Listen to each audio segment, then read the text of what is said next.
In this video, I'm going to show you how to create a GUI for our game where we're going to be able to display the number of life of our player via a system of art, and where we're also going to be able to display the number of coin we are selecting. Here, when I'm going to select a coin, I'm going to have my coin number, they're going to increase, and I'm going to lose a life. So let's have a look. It works, it works, it works, and it works. So now, let's get started. So for making our GUI, we need to have like a new folder that for me is here. You can find it into my itch.io if you want to. And on that folder, there is two images. I have one with my spreadsheet with my heart, and a spreadsheet with my player head. And we're gonna use that to create our GUI. So I'm going back to my main level, click on 2D, and I am gonna create a new type of node by clicking here on my main node, main level. I'm gonna click on plus, and I'm gonna look for a Canva layer. The Canva layer is a node that is basically an overlay of everything that needs to be displayed at any times in the game. That Canva layer, I'm gonna rename it GUI, and I'm gonna attach two images to it. So first, it's gonna be a sprite 2D.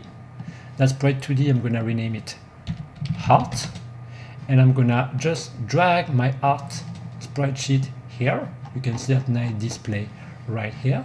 I'm just gonna put my animation to 5 on the H frame. So like because I have five sprite on the x-axis, so I just need to put it here like this. And so now I'm gonna click on GUI plus, and I'm gonna look for another sprite 2D. And this time the sprite 2D, I'm gonna rename it player underscore head. And the player head, I'm gonna move my player head sprite sheet right there. And now I have also my my player head that is like displayed. And so now what I'm gonna do is like I'm just gonna change a bit the size. So I'm gonna go into transform for the player head, and I'm gonna put that maybe to 3. It's gonna be too big, I think, but let's see. I'm gonna put it at 3 like that, and we're gonna see if it's too big or not. So I'm gonna just click here on move. I'm gonna put that here, and I'm gonna put my art here, and I'm gonna also change the transform. I'm gonna put it at 2, something like this, and I'm gonna move it right here. So now let's have a look. I'm gonna save, and I'm launching the game. So I can see, it's fine, like the size is all right. And so now with that Canva layer, the good thing is that if I move into another place, you can see that the Canva layer is following everywhere my player. That's why I am using that type of node, because automatically it's an overlay of everything we want to put in it. It always is displayed over any scene of the game. So now that we have created that, what we need to do is we need to create a script to control what we want to display. I want the number of life to be displayed by a system of heart like Zelda, and I want when my player gonna get hurt, I want that it make it lose 1 heart, and I want that to be displayed on my GUI. So for that I need to create a script. So I go to GUI here, I click on the plus, and that script I'm gonna name it GUI. I'm gonna put it into my script folder that is here on my GUI folder. Up, I'm gonna put it here, create, and that's good. So now here, what I need to do is I need to do 2 things. First, I need to create 2 constants. The first one gonna be art underscore row underscore size, and I'm gonna set it to 8. Then the second one gonna be constant, and it's gonna be art underscore offset, and I'm gonna set it to be equal to 16. Now with those 2 constants done, I'm going to be able to use them to basically frame the number of art I want to display and the number of space I want to have in between.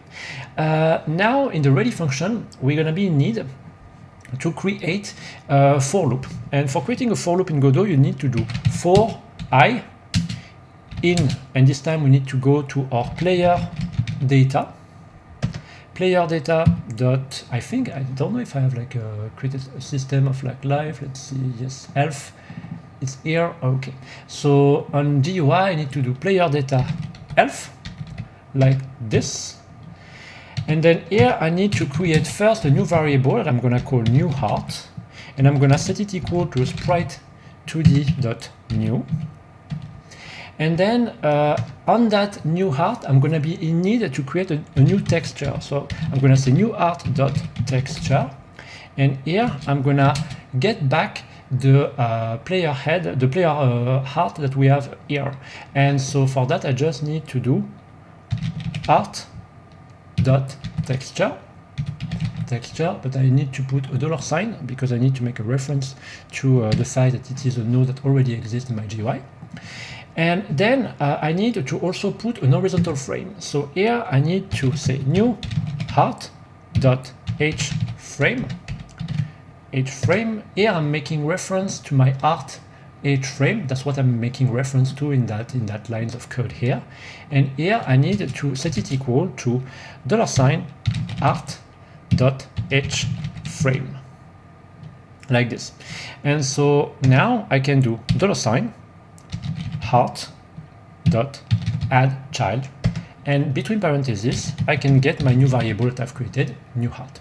So those 5 lines here are making sure that when we need to remove one art, we remove it from our player, and when we need to have to add a new art, we are adding it. So for example, if my player life is 4, at the beginning it will be displayed 4 art, but if I lose one, if I'm losing 1 life, I'm gonna have 3 art left, because those 4 lines of code will have like taken care of adding or removing one of those art depending on the situation.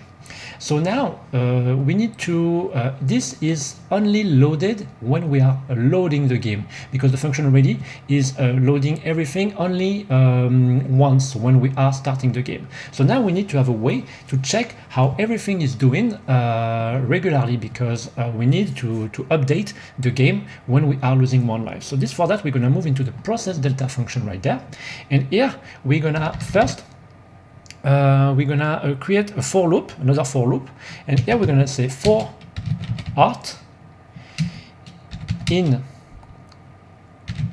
$sign art dot get underscore children. So here we are making a reference to our things here. So basically here we need to create an index. So we're gonna say index art.get underscore index. We close it with parentheses. Then here we need to create 2 new variables. We need to create an x and y. So we're gonna first create var x, and we're gonna set it equal between parentheses to index with the $sign. Where is it? $sign art row size. And then we're going to get out of the parentheses and we're going to multiply it with our art offset. So this makes sure that it gets the number of row into our art, and then it multiplies it with our art offset. So basically it makes the space on the x-axis. And then here we're going to create a var y, and that var y is going to be equal to index divided by our art row size here. And then we're going to multiply it with our art offset. It is right there. And now we have done that, we just need to set a position. So art.position equal a new vector2, and between parentheses we're going to tap the x and the y. So here we have like framed the display, how our art is displayed. That's what we have done here, creating a for loop. And we have put it in a for loop because we need to iterate regularly into our game, so we know that we need to either like remove one art or add one art. That's basically what we are doing here. And we are doing that by making a modulo that is right there. So now that we have done that, what we can do is we can create another variable. That variable we're going to call it last underscore heart, and then here we're going to set it equal to floor. So floor is like a function in Godot. I'm going to show you like up. It's a built-in sort of function in Godot that basically round down a number. So here, if I go here, floor, return a new vector with all components rounded down toward negative infinity. So for example, if we have like something that is if the result of our calculation here is 1.2, it will make sure that it is 1, the result. So like this, we don't have like any weird any weird result that can translate into bugs into our game. So here we're gonna get between parentheses our player data.elf, like this. And then here we're going to make an if statement, and we're going to say that if index is greater than last art,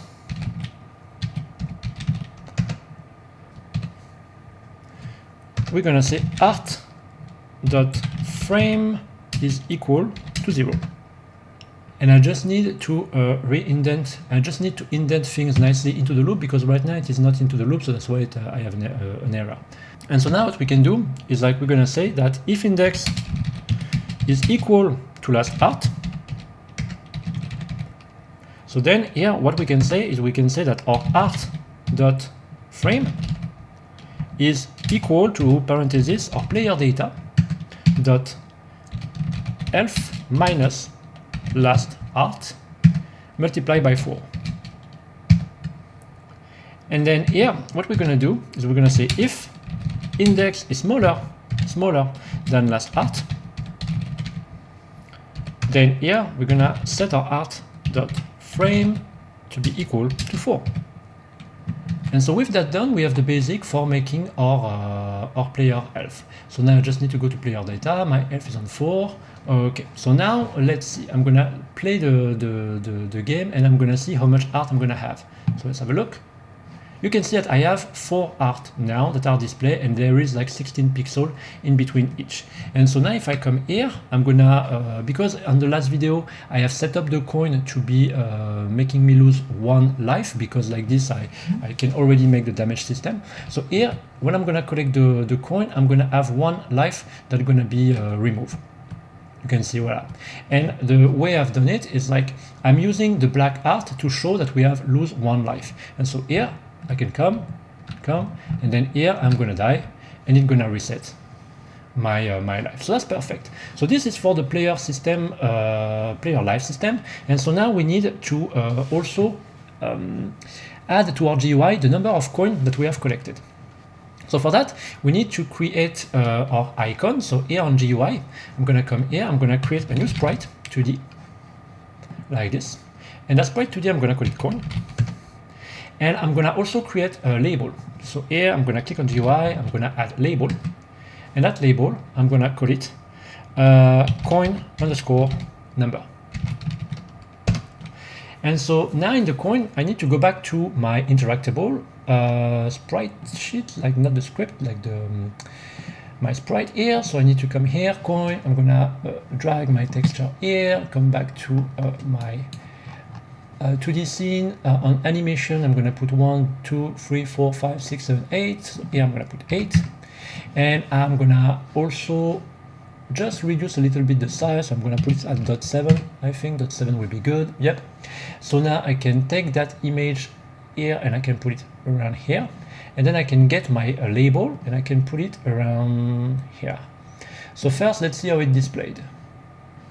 So okay, that's quite all right. I can make it maybe a little bit bigger. Maybe at 1 was good actually. So let's see. Up. Let's have a look. Yeah, it's quite better this way. But what I'm gonna do is like I'm not gonna put it under the art thing. I'm gonna put it under the L like this. And so now I'm gonna put my coin number around here. My coin number, I'm gonna also change the size of the text, because if I put 1, for example, here, let's see. It displays quite small, so I'm just gonna go to team override here, font size, and I'm gonna increase the font size. I'm gonna put 32, something like this, and I'm gonna just click here on select, and I'm gonna make the text box a little bit bigger, and here I'm gonna put something like that, for example. This looks good. So now I'm just gonna play to see how it displayed. It displayed nice. Okay. So now here I can remove the 1. And now I can just go back to my my script, and here I'm going to be able to just code my the displaying of the number of the coin that has been collected. And for that, it's very simple. It's 2 lines of text. So here I need to come here, and I need to say that $, I need to get an access to my coin number text here. So I need to say coin number dot text. So here I'm making reference to my coin number label text that is right here. Here, what I need to do is I need to get the number of coins that we have selected. But for that, because it is an integer and here we are displaying a string, we need to make a conversion. And so here I need to set it equal to a var to string here. And that var to string is going to be my player data coin. And now that this has been translated, here I can just come and I can just like launch the game. I think actually I can just do that. That will be better. So yes, here I have 0, but if I collect a coin, I'm gonna have 1, 2, 3, and then 4.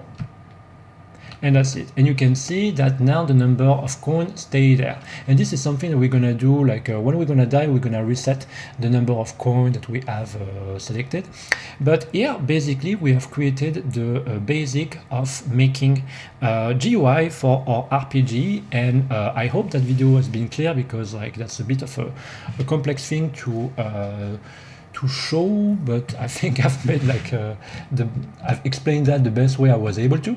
And so anyway, now we're going to be able to move on into the next video. So I will see you in the next video.